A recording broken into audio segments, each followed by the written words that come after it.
అమ్మ చెప్పండి, మీరు ఎక్కడి నుండి వస్తున్నారు పనికి?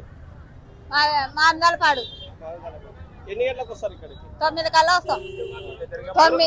పని దొరుకుతుందా రెగ్యులర్ గా? దొరకలేదు పని అయితే ఎక్కడ దొరకడం లేదు. రోజు టైంలకు రావాలా పోవాలా వెనక్కి పోవాలా, ఏం చేయాలా మళ్ళా ఇంక ఎట్టా పస్తులు ఉండాలా చేసుకోవాలా. ఉసుక ఇడుస్తలేరు అంటున్నారు, పనులు లేవు, ఎట్లా బతకాల జనాలు. ప్రభుత్వం ఏమన్నా గ్రామాల్లో ఉపాధి హామీ పథకం పెడుతోంది, దాన్ని మీ గ్రామాల్లో పెడుతుందా? ఏమో తెలియదు, ఇంకా రాలేదులే, ఇంకా రాలేదు. ఇప్పటికీ గ్రామాల్లో అంటే వ్యవసాయ పనులన్నీ అయిపోయాయి. మీరు ప్రభుత్వాన్ని ఏం కోరుకుంటున్నారు? పనులు లేవు, పనులు చేసుకొని తింటేనే కదా మేము.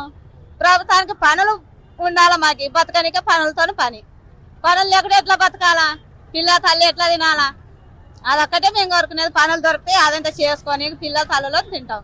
ఇప్పుడు పండగ ముందనే పనులు లేవు, ఎట్లా తినాలా మళ్ళా, అదొక్కటే. ఇంకా ప్రభుత్వం ఇంకా కల్పిస్తే ఏమన్నా కల్పిస్తే బతకడం, ఇంకా అంతే.